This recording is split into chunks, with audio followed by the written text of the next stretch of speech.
The Center for Information Assurance and Cybersecurity presents Unintended Consequences of the Information Age, a colloquium series that explores controversial issues emerging from our point-and-click world.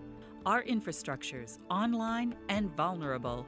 Sponsored by the UW Institute for National Security Education and Research and the UW Master of Strategic Planning for Critical Infrastructure's online graduate program, with additional support from the Information School, the Pacific Northwest Center for Global Security, and Pacific Northwest National Laboratory. Part 1 of this lecture included a presentation by Joe Weiss, PE, CISM, an industry expert on control systems and electronic security of control systems with more than 30 years of experience in the energy industry, and a graduate of the University of Washington's Master in Strategic Planning for Critical Infrastructure program. He discussed why network digital control systems are very different from typical IT issues and how few people understand them well. It also included a presentation by Paul Oman, Ph.D., Professor of Computer Science at the University of Idaho, currently conducting research on secure communications and critical infrastructure protection. He spoke about the ease of intruding into and harming network digital control systems based on his research and experiments he has run with his students. He stressed the need to make these systems more secure. Part 2 included a presentation by Mark Hadley, a research scientist with Pacific Northwest National Laboratory, who focused on cybersecurity and the protection of critical infrastructure systems. He outlined the historical reasons for the vulnerability of networked digital control systems and the technical requirements for better securing them. It also included a presentation by Kevin D'Souza, Ph.D., Assistant Professor in the Information School at the University of Washington and the Director of the Institute for National Security Education and Research, an interdisciplinary university-wide initiative. He spoke about the intelligence perspective on critical infrastructure protection and the need for effective frameworks governing the gathering and use of intelligence. To see Parts 1 and 2, please contact UWTV at www.uwtv.org. It gives me a great deal of pleasure to introduce Professor Hilda Blanco. Hilda is the Chair of the Department of Urban Design and Planning and Director of the Masters of Strategic Planning for Critical Infrastructure. Please join me in welcoming Hilda.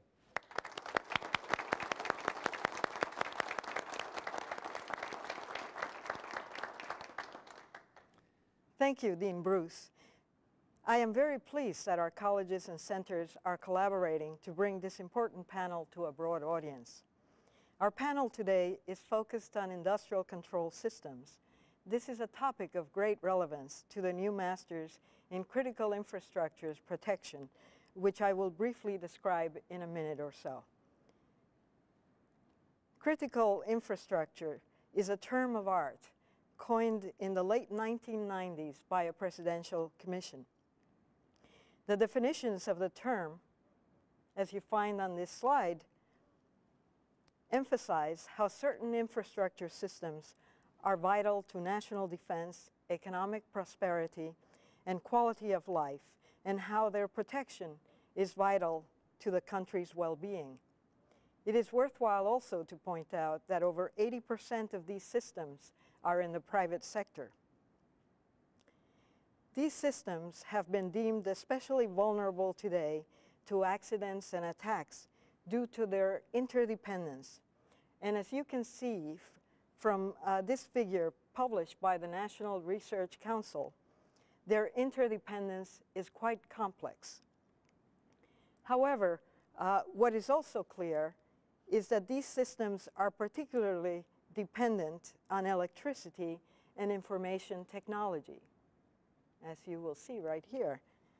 The topic of this panel, industrial control systems, is thus vital for the protection of all infrastructure systems, and even though these systems are not separately identified as a critical infrastructure, in effect, they constitute a critical sector which requires attention and study. Let me now take the opportunity to tell you a little about our Masters in Critical Infrastructure. Our program is new and conceived in the aftermath of 9/11. and it was started in January 2004.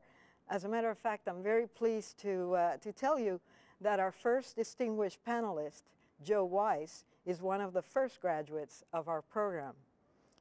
The program is also delivered entirely online, which is convenient for professionals working full-time, and of course is fully accredited. Its mission is to train leaders in infrastructure management to take a strategic approach to the security and management of these systems vital to our nation, blending a strategic planning and systems theory approach to enhance the more traditional emergency management perspective. Students in the program take 2 courses per quarter for 8 quarters, including methods courses and content courses that focus on various infrastructures, such as cyber security and physical infrastructures, as well as provides a capstone project. The curriculum includes the teaching of a great variety of skills, including systems theory, emergency management, geospatial analysis, or GIS as we call it, naturalistic decision-making, cost-benefit analysis, and business continuity, among others. In conclusion, our program is a unique blend of an analytic framework to management and protection of infrastructure systems, technical learning about specific infrastructures, and a case study approach which combines both methods and content know-how.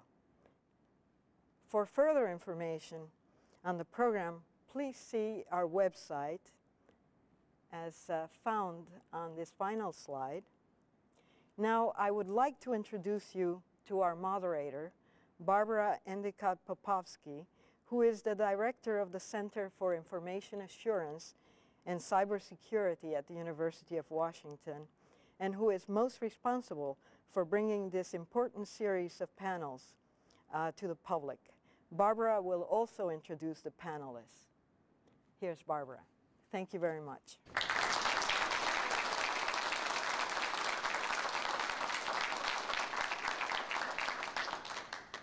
Applying the information management view, the Intel perspective that Kevin is talking about, to critical infrastructures, we're talking about an ad hoc situation in terms of collecting information. You've heard that discussed by a couple of our speakers, that there is no way that that information is being collected or even begun to be shared. We're talking about an action that is most likely ad hoc as well. So we're at the very beginning stages of applying other domain intelligence to solving this particular problem. Certainly, technical solutions are, for the most part, defensive. Kevin's talking about something that's a little more proactive, but we're at the beginning stages of thinking through this problem as it relates to this particular sector. And so to provide some emergency and some urgency to this problem, we've invited our last speaker, who is Dan Ryan, Professor of Systems Management and Information Operations and Insurance Department at the National Defense University.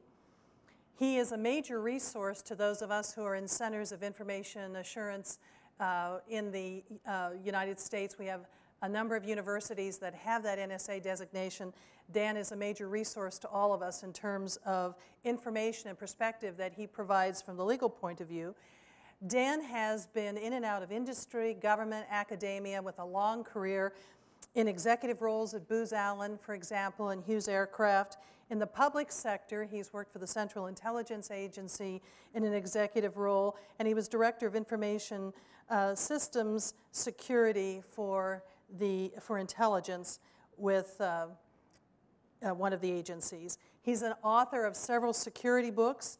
He has major research interests in quantitative risk management and in issues related to digital forensics. We're very fortunate to have him here from Washington, D.C. this evening, and he's going to apply the legal perspective to this, which, as I mentioned, should add a sense of urgency to those organizations that have not necessarily been jumping aboard the bandwagon to solve this problem right away. So please welcome Dan Ryan.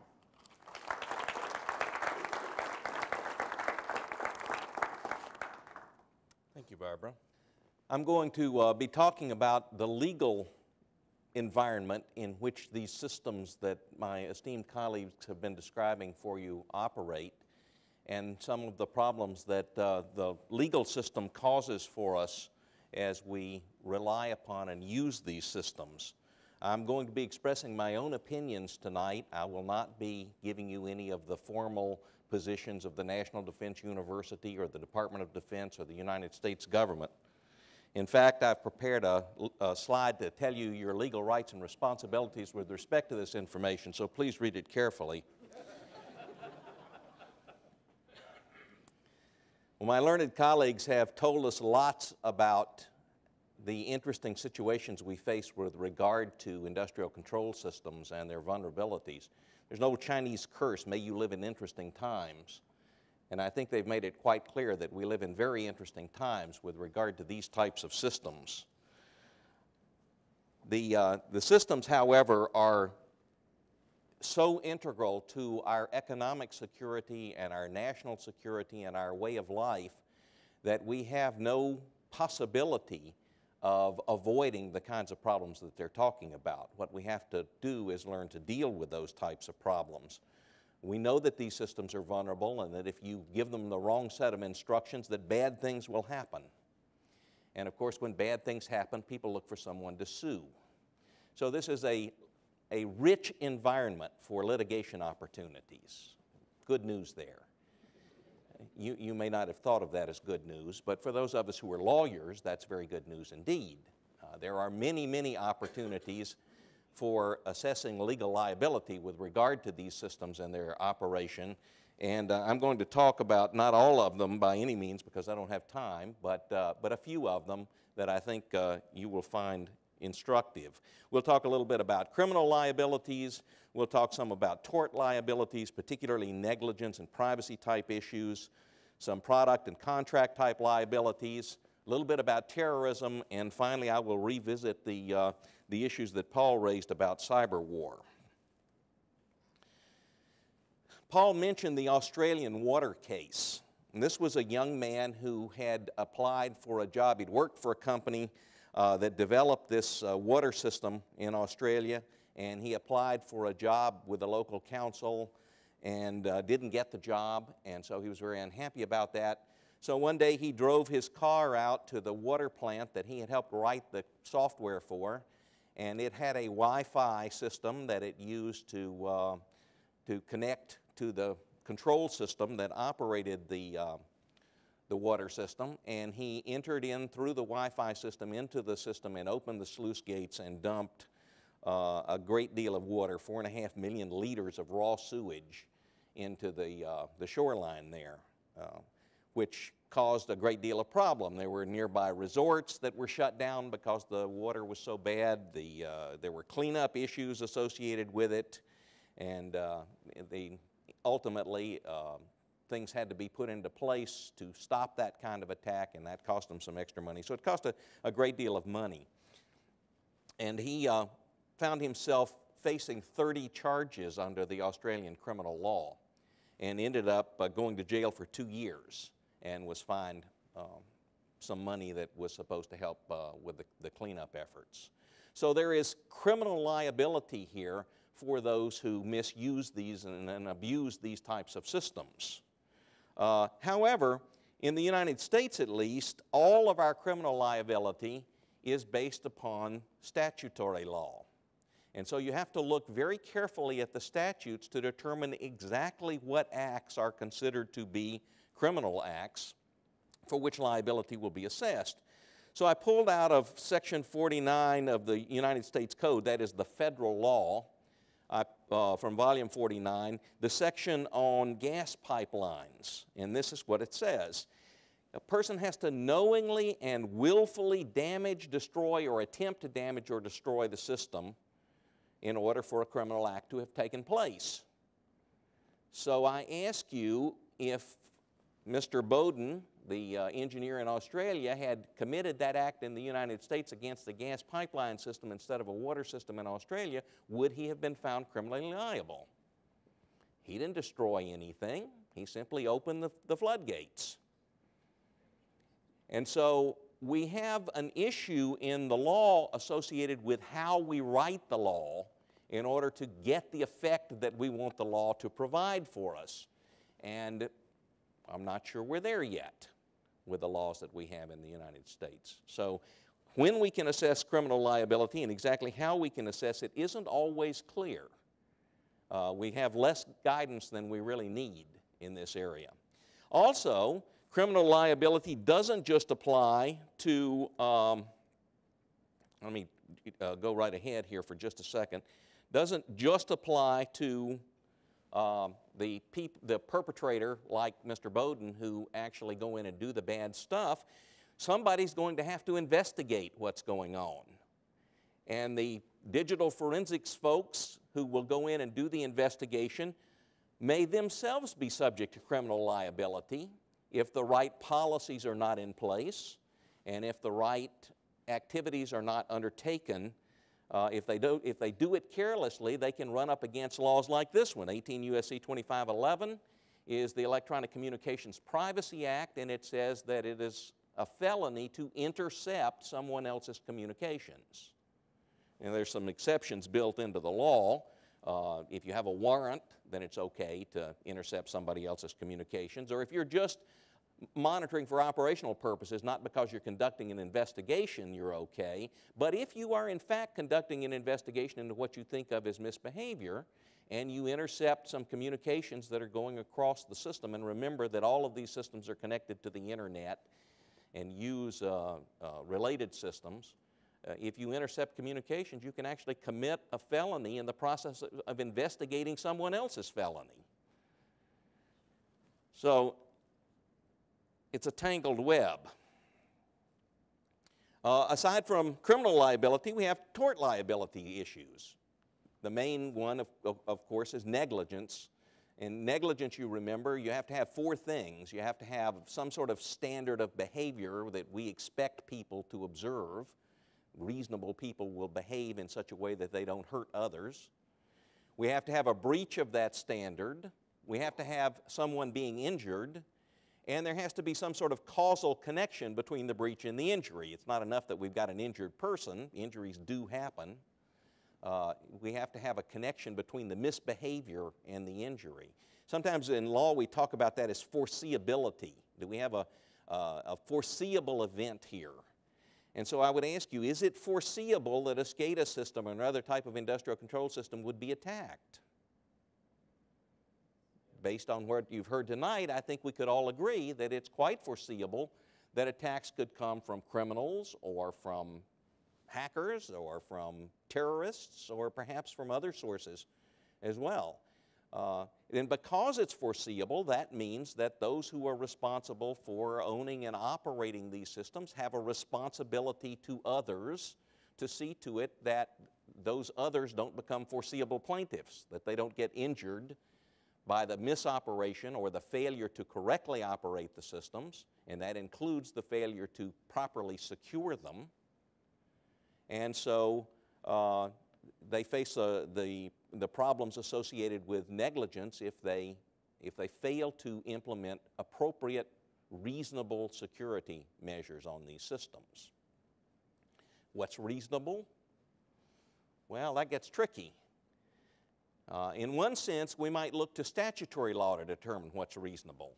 And if there is a statute in place that says you must do this kind of thing or you must not do that kind of thing, then we can take that as a standard of behavior, and we actually have the theory of what's called negligence per se that says that the standard of behavior is given to us by the statute. That tells us what we can do or what we're not supposed to do, and if we simply obey the statute, then we haven't committed negligence per se. That's good. Doesn't mean we haven't committed negligence, though, because simply following the statute may not be enough. It may be that reasonable people would go farther than the statute requires, and the standard for general negligence is what would a reasonably prudent person do in similar circumstances. And so that's what we're going to ask, and we're going to get ourselves 12 people, and we're going to put them over in the corner, and we're going to tell them what we did and ask them if that was reasonable. And they'll tell us whether it was reasonable or not, and then we'll know. There are a variety of other types of liability that can arise through what we call product liability, either on a contractual basis or on a tort basis. So there is, under the Uniform Commercial Code that's been enacted in all of the states, the notion of warranty of merchantability. That is to say, these things are supposed to deliver what they're supposed to deliver. If the system's supposed to deliver clean water, then the public has an expectation that their water will be drinkable and usable for cooking and other types of uses. And if it turns out that the water is contaminated, then the warranty of merchantability has been breached, and we have a potential lawsuit, a probable lawsuit, I would even go so far as to say. There are other types of warranties as well. There's a warranty of fitness for a particular purpose, and this normally arises when we're buying something that is very specific to our situation. Perhaps we're manufacturing a product and we need pipes that are cut to just a certain specification. And if there's a failure to deliver those pipes, then they're not fit for the purpose that we intended. And if we have communicated that purpose to the purveyor of the pipes, then we have breached that particular warranty, and a lawsuit will result. That's a much narrower sort of theory of liability than is the warranty of merchantability. And so I would expect to see that happen a lot less often in these types of situations. But the warranty of merchantability is a pretty good one. We can use that lots to sue people, especially people who are operating SCADA systems and who don't do what they're supposed to do. Another way that these standards of care can arise is through sort of general statements or general understandings of what needs to be done. So when the federal government in its infinite wisdom publishes documents like the National Strategy to Secure Cyberspace, we might well ask, does that raise a standard of care? Does that tell us something that we're supposed to do so that if we fail to do it, some jury will find us responsible and liable for not having followed the standard of care? Are there best practices? Are the other water systems around the country implementing security measures that we are not implementing? Would we then be found negligent because other folks have established a best practice that we are not following?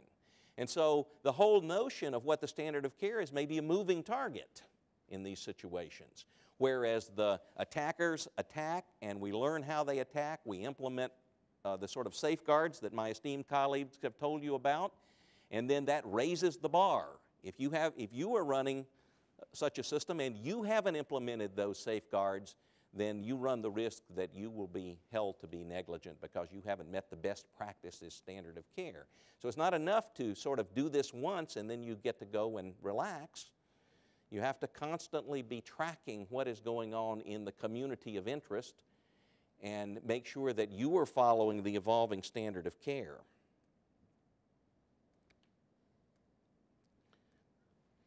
Contract liability has some interesting turns in it. Software these days is not purchased ordinarily, but licensed. The licenses contain disclaimers of liability. So when I'm sure you've all read those little licenses. When you click on I agree, I'm sure you read in detail all of the stuff before you click on I agree. And you will have noticed that in those licenses it says that the people who are selling you the license don't guarantee that the stuff will work, even if it's security software. I mean, that's very strange, isn't it? The sine qua non of security software ought to be to provide security, and here they are in their license agreement telling you, well, we're not responsible if it doesn't. Send money. But you know what? The courts will enforce those clauses. There's what's called the economic loss doctrine.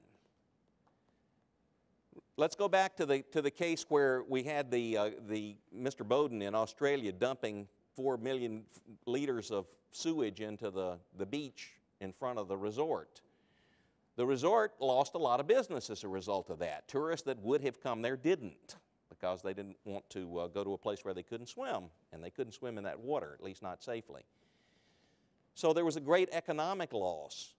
But courts don't pay much attention to economic loss. If your loss is solely economic, the courts aren't going to help you. Now, the interesting thing about SCADA systems and other types of industrial control systems is most of the types of attacks that we think about when we think about computer security are virtual attacks. They're attacks that take place in cyberspace, and the targets are cyber targets, and information may be stolen, identities may be stolen, other types of problems may arise, but they are sort of virtual problems in the sense that neither property nor people normally are injured in those types of attacks. There may be economic loss, but typically we don't have property or people injuries. But it is only property or people injuries that the courts are really going to reward the perpetrators with liability for the performance of. The pure economic loss is not going to get you anywhere. If there is, as there can be with a SCADA system or other types of control systems, physical harm to a person, then there's going to be liability. Usually, if there's physical harm to property, there will be liability. Not always, but usually. But almost never for pure economic losses. Corrective approaches, well, the legislature could act and fix this problem, but it hasn't. And the courts could actually take certain steps. There are certain theories of unconscionability in contracts that the courts could use to void such contracts, but they haven't. And so at the moment we're left in the very interesting situation that some of the software upon which we are most dependent for our security comes with no guarantee whatsoever that it will work, and no ability for us to enforce the very requirements that we were attempting to resolve when we purchased the license. Let me return now to the issue of terrorism. Terrorism has been a big problem for the law in the United States, mostly because we're not sure what a terrorist is. One man's terrorist is another man's freedom fighter. Or put another way, was George Washington a terrorist? And so U.S. law has been very reluctant to talk about terrorism until 9/11. And all of a sudden terrorism became a big thing. And the USA Patriot Act was passed several nanoseconds after 9/11. Very, very fast for a legal process. And it included issues associated with terrorism, including taking the Computer Fraud and Abuse Act, 18 U.S.C. 1030, and plussing up the penalties for committing the acts that are considered to be criminal under the Act, under the Computer Fraud and Abuse Act, plussed up those penalties if they were part of a terrorist set of activities.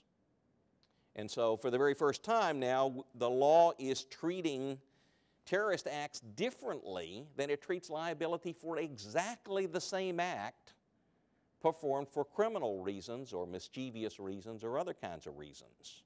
It's kind of a strange sort of a thing to happen in U.S. law. Are terrorist acts on SCADA systems foreseeable? You bet. And because they're foreseeable, that raises a standard of care for tort liability. And so we're undoubtedly going to see terrorist attacks on SCADA systems, and we're going to have some very interesting lawsuits as a result of that based upon the standard of care, standard of foreseeability that I've discussed with you. Finally, there's some interesting insurance liability issues. As soon as 9/11 happened, all the insurance companies immediately issued all of their policies with statements that say, we don't cover terrorist acts. And so all that insurance that people had bought and were out buying was problematic. Congress turned around, passed a law that said, we're not going to honor such clauses. You have to cover terrorist acts. But it's been a back and forth kind of thing. And you know, when the 9/11 Victims Fund was set up, Congress said you can either go to the Victims Fund and get some money or you can sue. Take your pick, but you can't do both. And so there's some very interesting liability issues that owners and operators of these types of systems need to pay careful attention to with regard to terrorist activities and the foreseeable terrorist events. And finally, I'd like to turn to the legal situations that control the situation that Paul was describing that we call information operations today. We used to call it cyber war, but nobody calls it cyber war anymore. But information operations. And there are two sorts of controlling legal doctrines that we have to worry about. The first is called jus ad bellum. That is to say, under what circumstances is it legitimate to go to war? And all of the laws that we have, these are mostly international laws, for instance, embodied in the UN Charter in these various sections that I've laid out for you here, all talk about things like armed aggression. What is armed aggression in cyberspace? And yet, my colleagues inform us that you can take down a critical infrastructure, you can cause enormous damage, you can perhaps kill people, you may cause enormous economic damage, damage to the nation's economic security and national security through direct and cascading effects from attacks on cyber infrastructures. Are those armed aggression? Under the laws of war as we know them today. They talk about threats against territorial integrity. Territory doesn't look much in cyberspace like territory looks in meat space. Don't quite know how to read those laws. Inherent right of collective or self-defense. What are we defending against? The laws were written with the notion that there would be soldiers wearing uniforms, carrying flags, and under a hierarchical chain of command that would come marching across the borders to attack us. Those electrons don't wear uniforms, don't carry flags, and march across our networks, I suppose, but certainly not in ways that are directly analogous to the UN Charter's notions of armed aggression. So we have to look at all of these different issues before we understand what to do. When we have an attack going on, is it a terrorist attack, in which case we call Bob Mueller, or is it a foreign power attacking us, in which case we call Bob Gates? And how do I know? How do I tell the difference between the two? If it's a matter of intent, of hostile intent, how do I get at that hostile intent to determine which laws apply and who to call to enforce my legal rights? Some interesting things that come up. India and Pakistan do not like each other. This is pretty well known, I think, so it probably won't surprise you. If they wish to engage in a cyber war attack on each other, then the hackers in one state would presumably send packets over to the other state in an attempt to damage their SCADA systems and other types of systems. But the only way to get there aren't any connections that directly connect India to Pakistan. They have to go through the United Arab Emirates. Well, if they're going to engage in warfare in cyberspace and it has to go through a foreign jurisdiction, what does that say about the legal dimension of conducting this type of warfare? Who defends our infrastructure? Bob Mueller? Bob Gates? Or do we defend it ourselves? Because after all, the government doesn't own it. It's privately owned and operated for the most part. What responsibilities do owners and operators have in a cyber war situation? What's the standard of care there? And then finally, there is the issue of jus in bello, that is, law in war, in warfare. What can I do given that I am legally at war? And all of the doctrines that have been developed, doctrines like discrimination and proportionality and chivalry, presumably apply in cyberspace as well as in meat space, but I don't really know how that works. I mean, how do I make a proportional response to a cyber attack?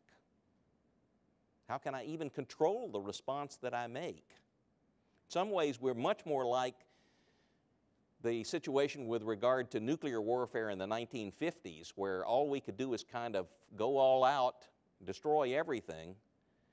We don't have cyber torpedoes and suitcase cyber bombs and things that can be pinpoint targeted, smart weapons. Although it has been said that the ultimate smart weapon is the electron.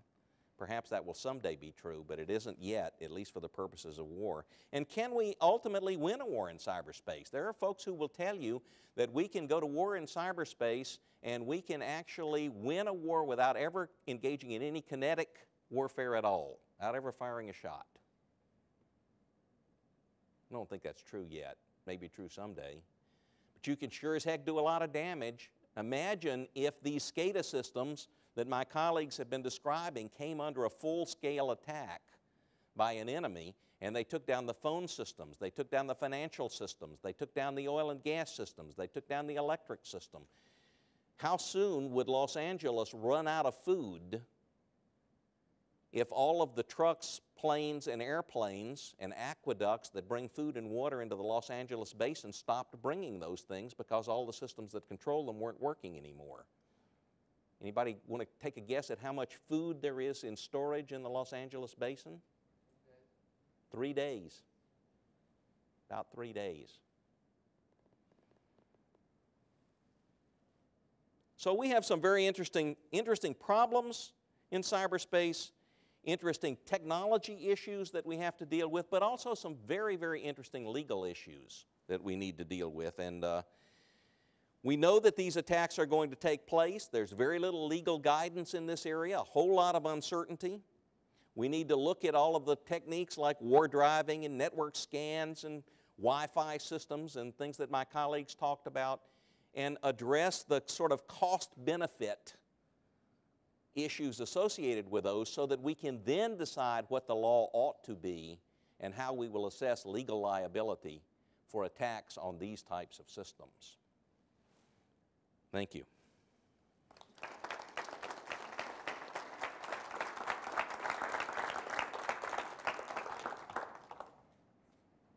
I've heard the comment among folks in this particular sector of our society, the critical infrastructure sector, that a lot of this is hair shirt crying in the wilderness. Nothing's happened yet, so let's not worry about it. What kind of a defense do you think that would be in the event of a catastrophic cyber event that took out critical infrastructure with all of its resultant damages? What do you think the legal consequences would be? Do you think that that would be adequate defense if you're in some kind of legal contest about liability that's been incurred? So really appreciate Dan's comments, and in summary, would like to ask you if you have your questions to stand by for a minute. You've heard an outline of the problem. You've heard some idea of the kinds of solutions that are being applied to the problem. And you've heard some of the reasons for urgency, namely some rather pressing legal liability that may be lurking in the event of some catastrophic event. And then I would encourage you to route your questions. We have microphones on either side. We'd like to hear from you, and you can address your questions to the panel. Yes? This is a question for Dan. You didn't talk about hackbacks or self-help in the private sector. Any musings on legitimacy, justification, perhaps justification from a legal perspective? I would suggest to you that under current law, hackbacks are a felony. And the fact that you have been attacked does not change that and does not grant you any dispensation to turn around. A hackback, for those of you who may not know, says, I've been hacked, so I'm going to turn around and hack who hacked me and shut them down or cause them damage by way of deterring them and making it harder for them to attack me. But hacking is a felony, and a hackback is still a hack. All right, then let's use one of the accepted, again, justification. There's some of the defenses. Self-defense or defense of others. If you know this person is going to be attacking other people, perhaps in a SCADA system where you know they are likely to cause harm, and that you think that with a hackback you might be able to prevent that or lessen that attack. Have a good lawyer on retainer. Do we have any other questions? I'd like to make a statement that you can choose to refute or agree with, and then apply that statement specifically on the legal side to software warranty. The statement would be that in the history of humankind, we've never actually ever produced a defense that was 100% reliable for anything. Our locks don't work 100% of the time. They're pickable. Our doors are incapable of keeping intruders out. Our various walls and fences and other things that we've created have never actually prevented people intent on attacking us from succeeding in the long run. So that's my statement, which each or none of you can choose to respond to. Specifically in terms of software warranty then, is it reasonable, as you posited, to fix the idea that security software doesn't make guarantees? If we assume that it's actually impossible to make such a guarantee because we've never ever in the history of human endeavor been able to make such a guarantee in the past, is it reasonable to make those guarantees now with software? And I'll leave that open.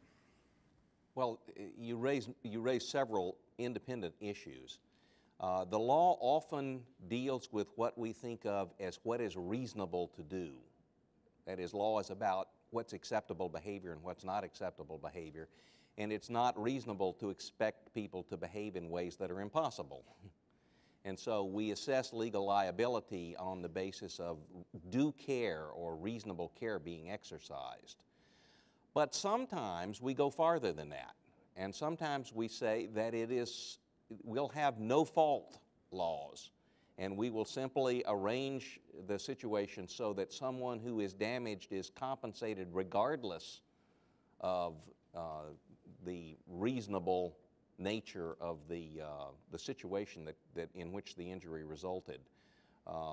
Situations like, for instance, with some automobile policies, insurance policies, or no-fault policies, and the insurance company sort of pays up regardless of an assessment of fault.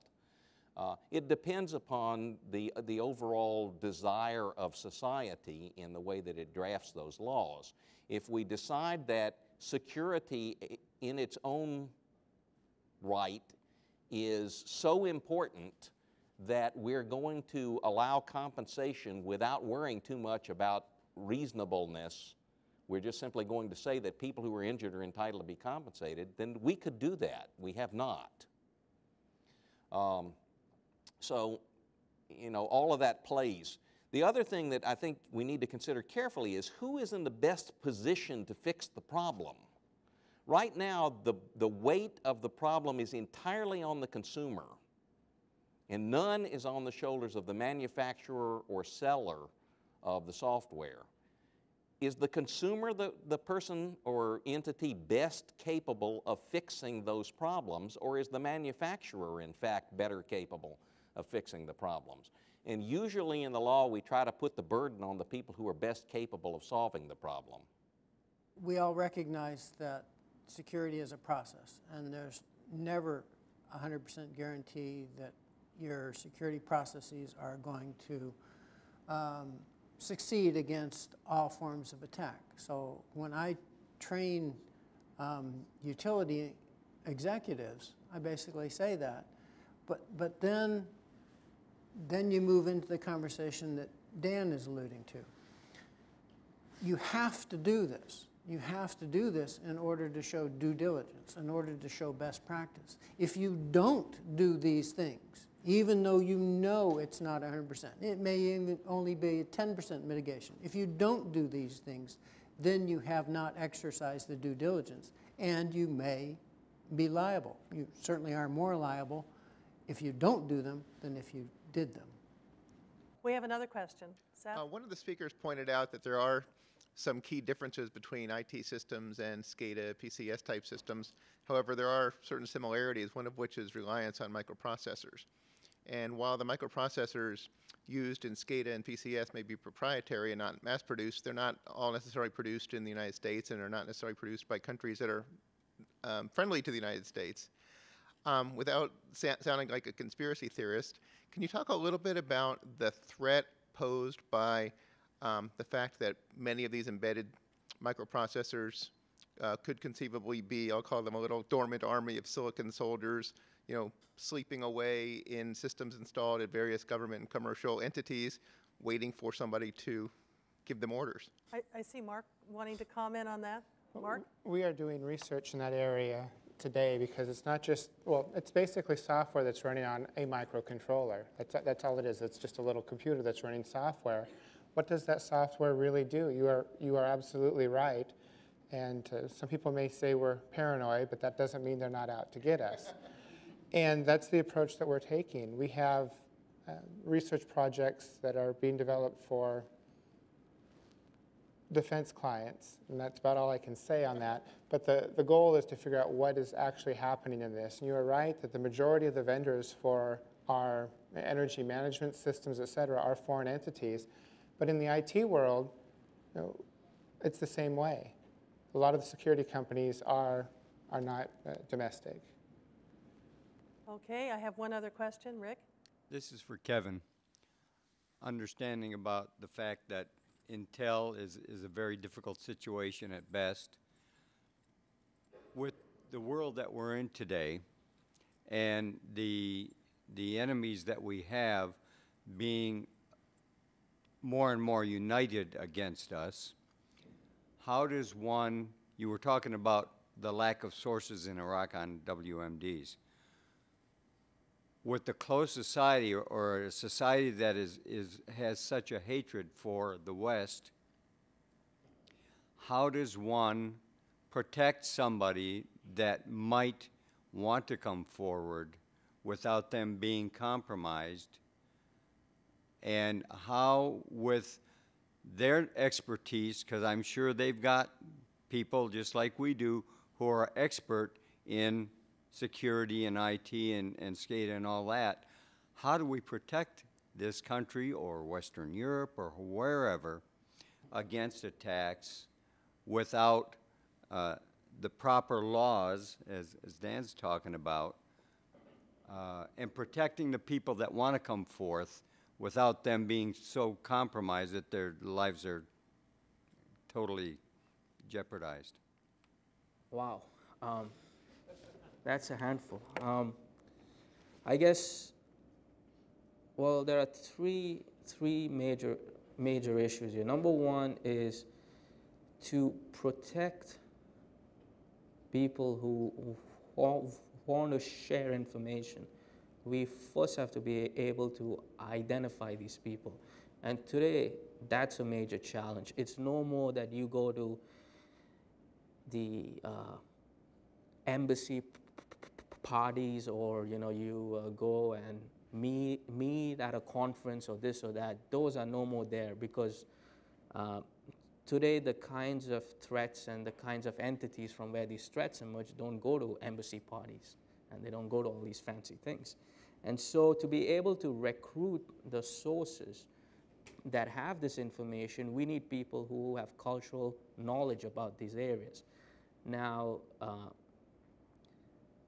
quite honestly, the Intel community doesn't have that. I mean, a startling statistic is most analysts there, and most analysts are about 28, 26, 28, and they probably have not stayed in a different country. That's a problem.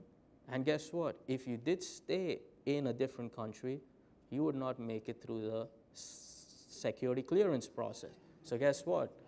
Go out and get this experience, but we are going to screw you for that when you go out and get a classification. So There are some fundamental policy issues that need to be worked out there, but more importantly, the educational programs need to change. Because for example, I did my schooling outside here before I came here, and when I grew up, we learned 4 different languages. If you go to school in Europe, you pretty much pick up 3 to 4. If you go to school in here, you probably get away with 1, and it's okay. Maybe 2 if you're lucky. But that's not the global world, and that's not how we understand threats. And so there's a lot of educational ground building work that needs to be done.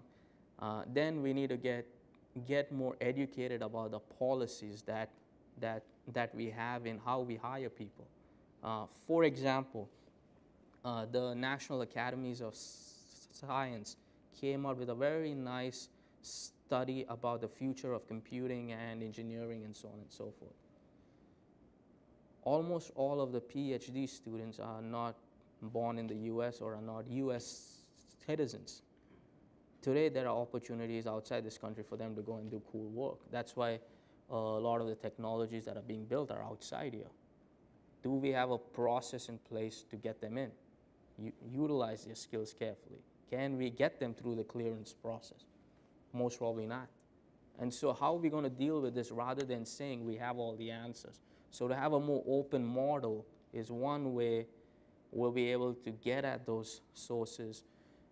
And once we get at the sources, I think people are pretty good in protecting them, because that's the entire policies in place right now are to protect sources. They protect it so well, and this is an exact quote from the committee hearings. The CIA protected sources so well that a few of the analysts that had a need to know did not know. So see, there we go. We protect sources extremely well. Whether we get the right ones or not, that's a bigger challenge.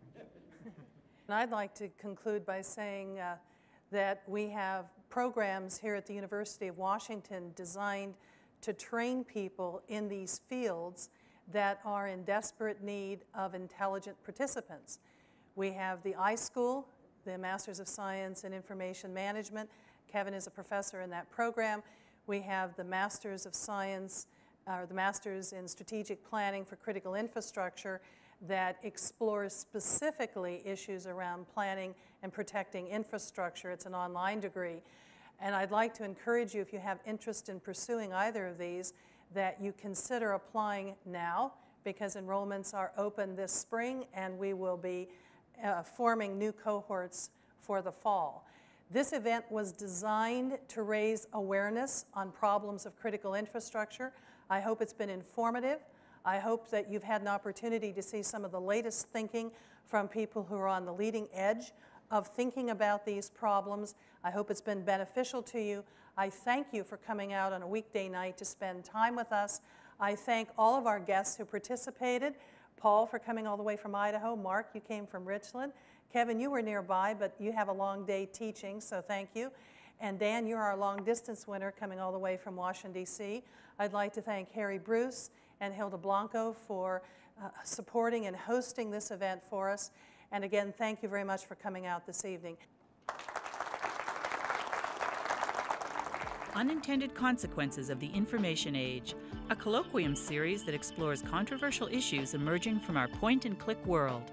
Our infrastructures, online and vulnerable, presented by the Center for Information Assurance and Cybersecurity and sponsored by the UW Institute for National Security Education and Research and the UW Master of Strategic Planning for Critical Infrastructure's online graduate program, with additional support from the Information School, the Pacific Northwest Center for Global Security, and Pacific Northwest National Laboratory